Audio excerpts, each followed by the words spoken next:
Want to learn how to paint like a pro?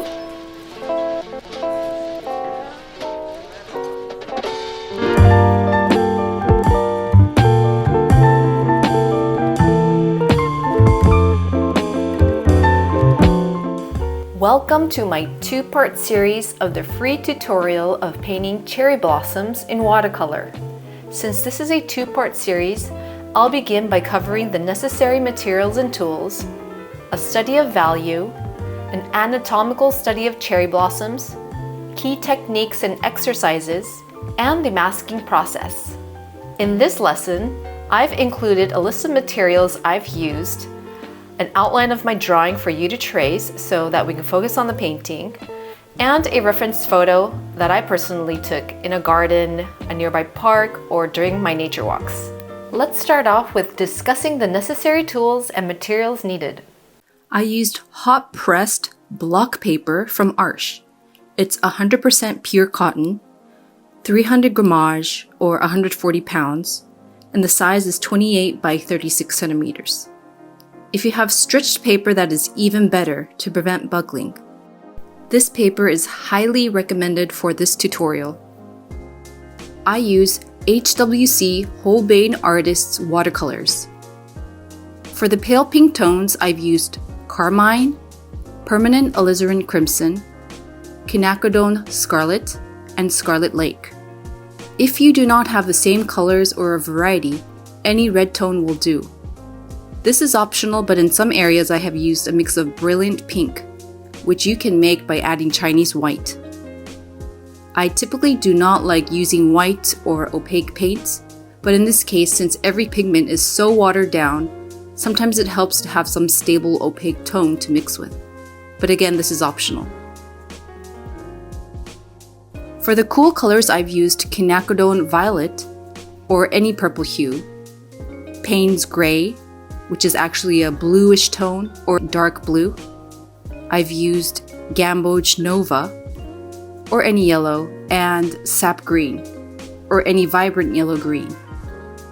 In my downloadable reference section, I will have the exact colors so that you can find shades that are close to the paints you have.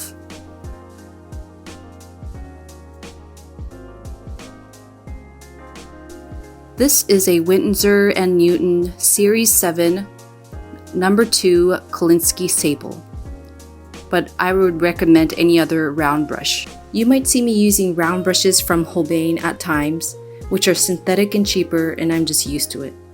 Actually, this was my first time using the Winsor & Newton round brush, but I would recommend using a brush that you are most comfortable with.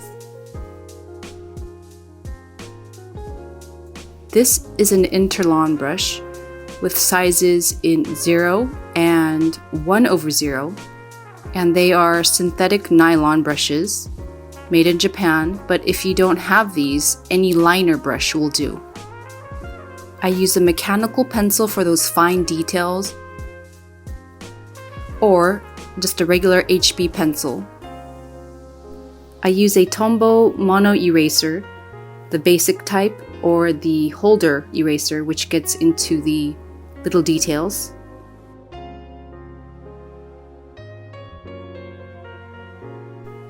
I use a kneaded eraser when I want to erase the dark pencil marks before applying paint, masking fluid, and an old brush,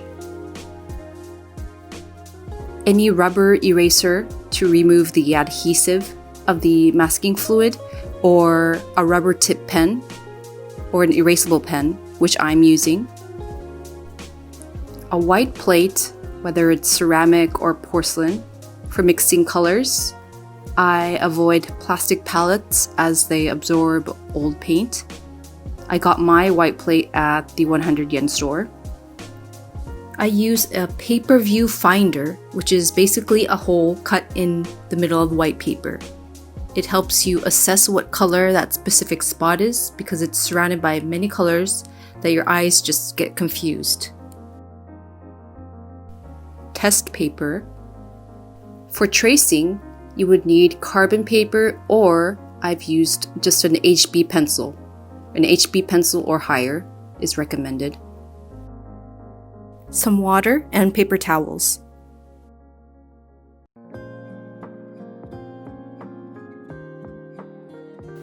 Understanding color values is essential in watercolor as the medium is naturally semi-transparent.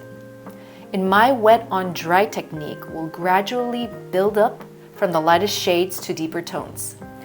In this cherry blossom lesson, it's especially important to capture the delicate transparency of the pink petals while considering light and shadow. I've chosen the Ceresis Yoko Sakura variety because its richer tones offer more depth compared to the typical pale pink Some Yoshino Sakura.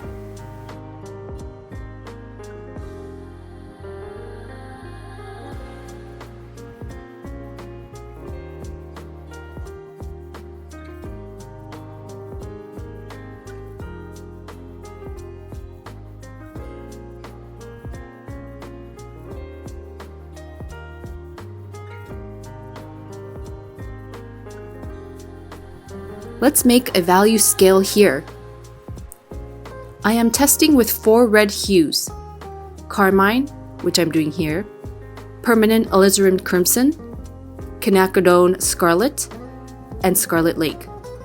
If you want to create a value scale of just one red color, that is fine too.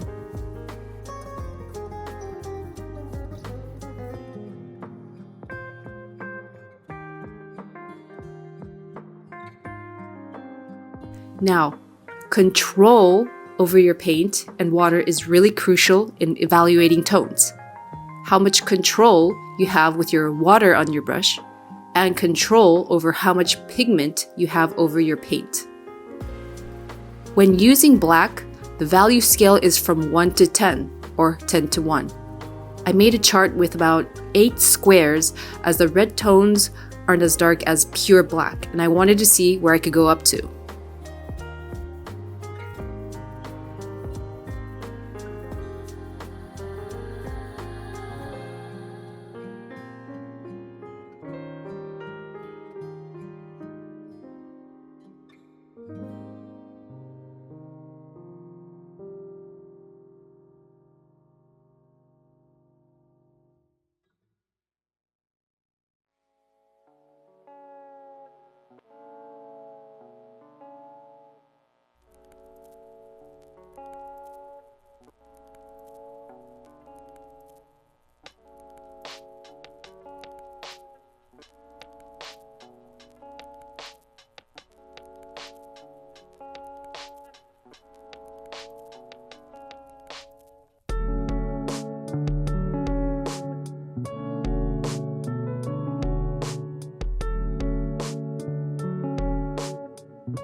Here's a tip. As watercolor often turns lighter when dry, always test it out on an extra sheet to judge the strength of color. Oftentimes, it is hard to judge its value on a bright white canvas. Therefore, make sure you do this before applying on the final surface.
As you can see in the chart, I was able to create about 6 to 8 tones.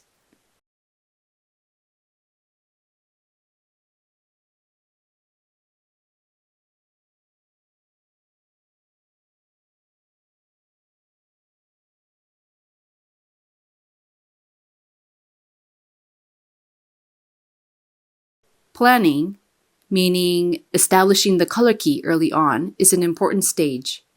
The values, tones, shades, highlights, and color of the preliminary wash process needs to be planned as it should relate to the overall color balance of the finished painting. Starting with a light to medium tone area to be painted, it is easier to assess the strength of a color for other areas or blossoms, whether it's a highlighted area with pale washes or petals with flat shadows. Lighting is the most important factor in painting. I personally like dramatic lighting and shadows that cast because it gives you great contrast and creates exciting shapes. A big tip that I will introduce is the method of squinting. I use this to assess my tones and values and to evaluate the contrast of dark and light. And this might be the key to realism. I often think it is like a lens to a camera's aperture. With your eyes wide open, it lets a lot of light and information in, that when you squint your eyes, it creates a vignette and lets you focus on the lightest and darkest areas. This is one major technique that I absolutely must use in any art piece that I am creating. Squinting not only allows you to clarify value relations, but can define shapes. Before we start painting, I'd like to briefly introduce a simple study of a flower anatomy. I'm not a botanist or a horticulturist, but I want to share the basic structure of a blossom. Since we will be working in a detailed format, understanding these fundamental shapes will be helpful.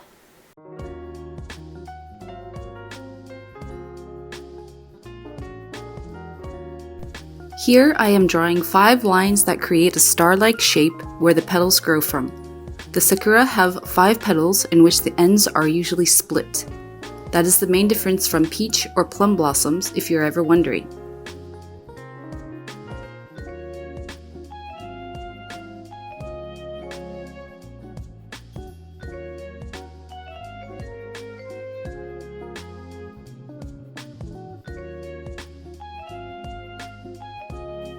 The oval structure in the middle is called the stigma, and that is connected to the style, which is then called a pistil.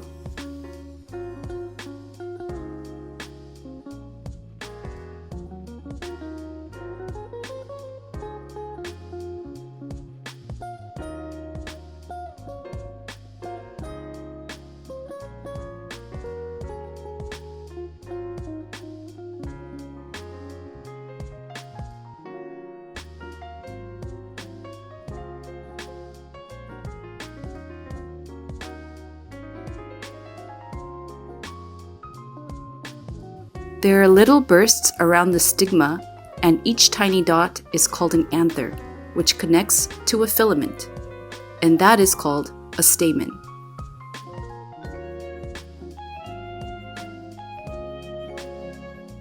Now that's it for the scientific vocabulary, but just keep in mind that these lines all spread out from one central area. And when that light hits, the anthers could be bright yellow, or in shade, it could be dark brown. Same with the filament. In light, it could be lighter than the petal, but in shadow, it could be darker than the petal. I've read that there are over 200 to 600 species of cherry blossom trees in Japan. They range in color from white to pale pink to dark pink, as well as yellow blossoms. The number of petals differ as well, from the single layered 5 petals to the double layered 10, to even petals up to 50 to 100. Let's do a quick test run to make sure we're all set. Simply download the artwork file to get started. Once you have printed it, transfer it onto your watercolor test paper. You can transfer whether that's by using carbon paper or applying pencil marks on the back of the print, which is what I'm doing here.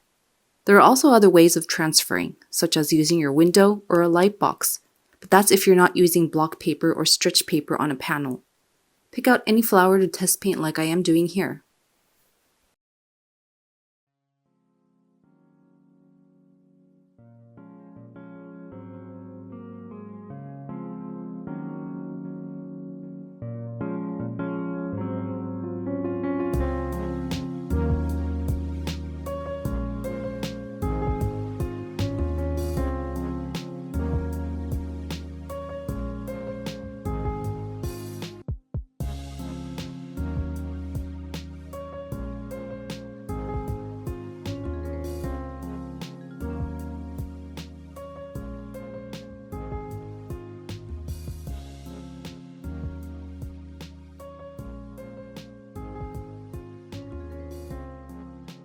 After the drawing is transferred, let's mask and wait for it to dry.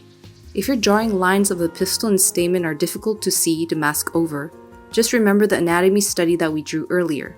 They all connect to a central area by straight lines or curved lines of the filaments.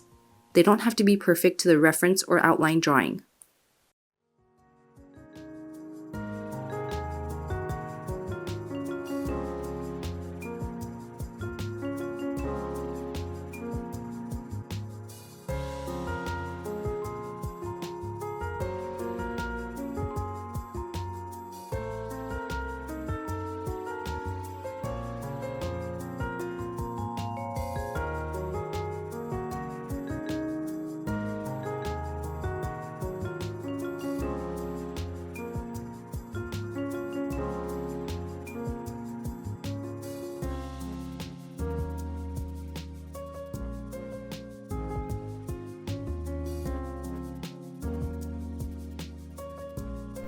While we are waiting for the masking liquid to dry, I'll demonstrate the basic techniques that will be shown in the upcoming stages.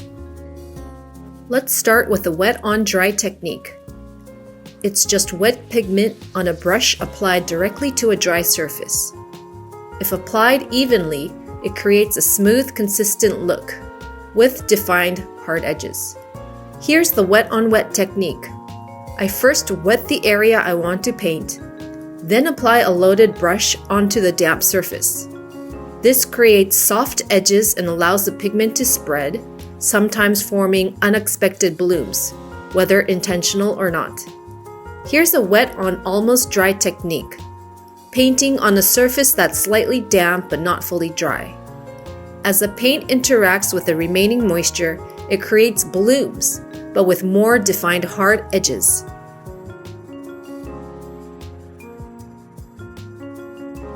If you want a soft edge using the wet on dry technique, apply your layer, then quickly clean your brush, dab it on a paper towel so it's damp, and gently soften the edges. Avoid using a brush loaded with water as that'll create blooms.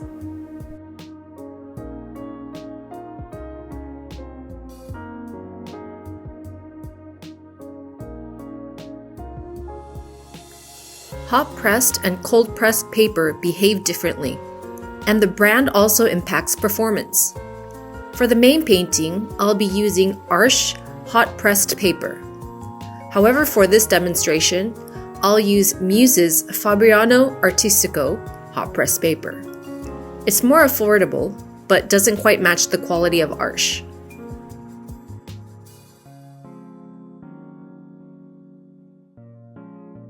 Next, I'll demonstrate layering and glazing. When building up layers using the wet on dry technique, it modifies the values and tones. Here, I'm layering the same color to deepen it.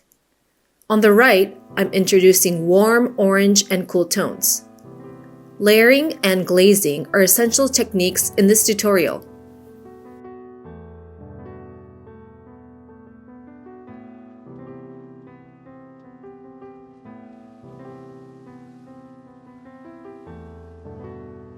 To achieve a smooth gradient, apply the pigment, then quickly rinse your brush.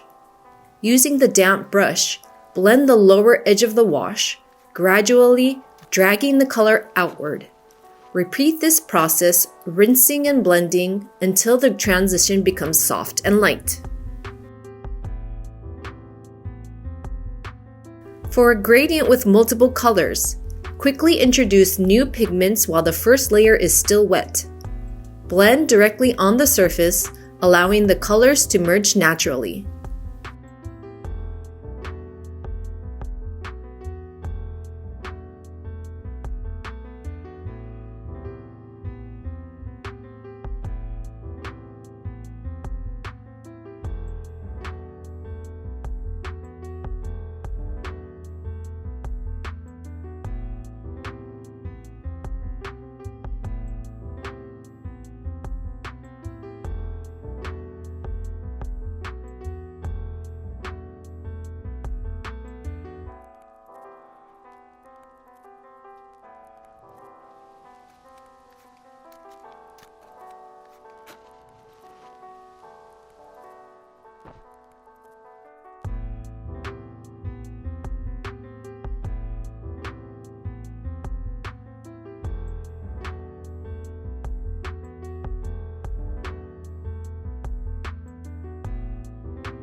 Lifting can be tricky depending on the paper.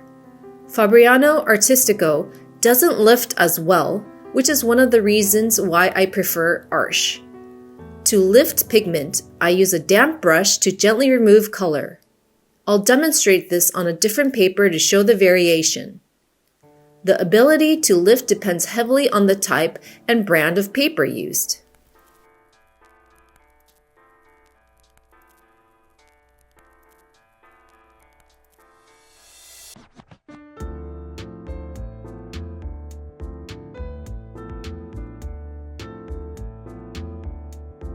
Now, let's add a light wash. I've chosen Permanent Alizarin Crimson in the lightest tones. You can wait for it to dry and add other colors to darken the middle. This is a good chance to practice drawing thin lines of veins and to get comfortable with your brush.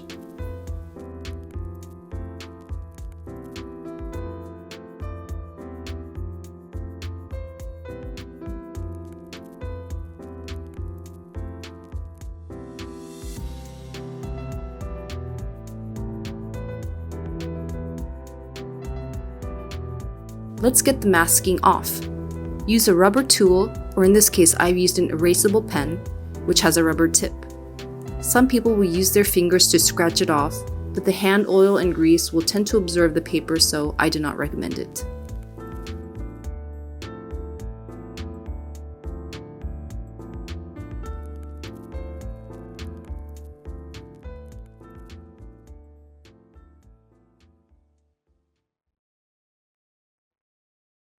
Let's dive into the real painting.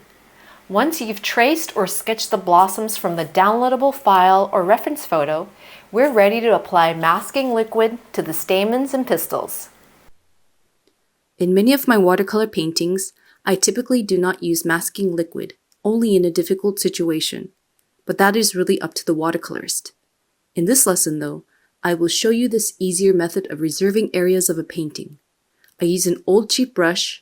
This is actually a random nail brush, and I use Holbein masking fluid with a Dixie cup or small paper cup that is disposable.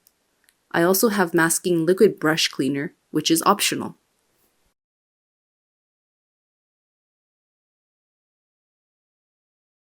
With the mask protecting the intricate stamens and pistils, dark washes are easily built, allowing you to work freely without worrying about the added complexity of the structure. Let's speed up the masking process here.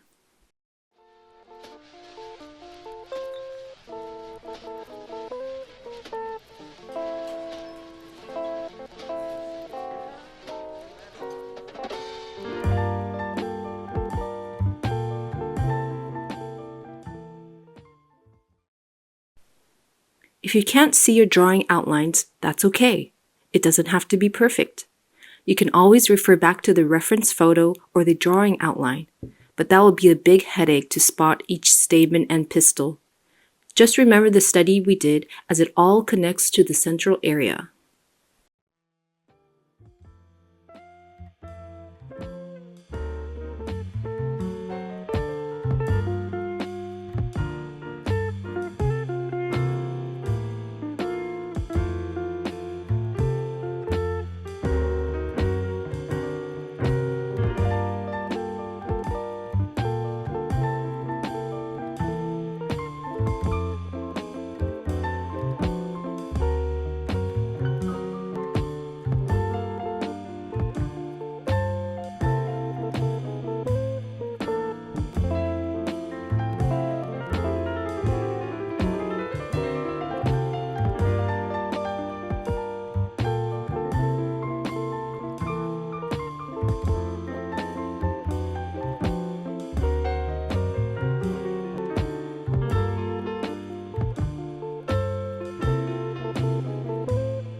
As masking fluid gets very sticky and clumpy, I try to work fast.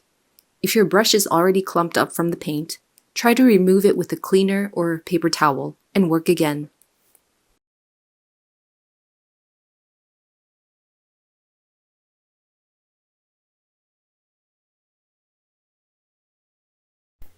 There are some areas where I have left alone. As mentioned in the study, there are anthers and filaments in shade that make it darker than the petal, so there is really no need to mask.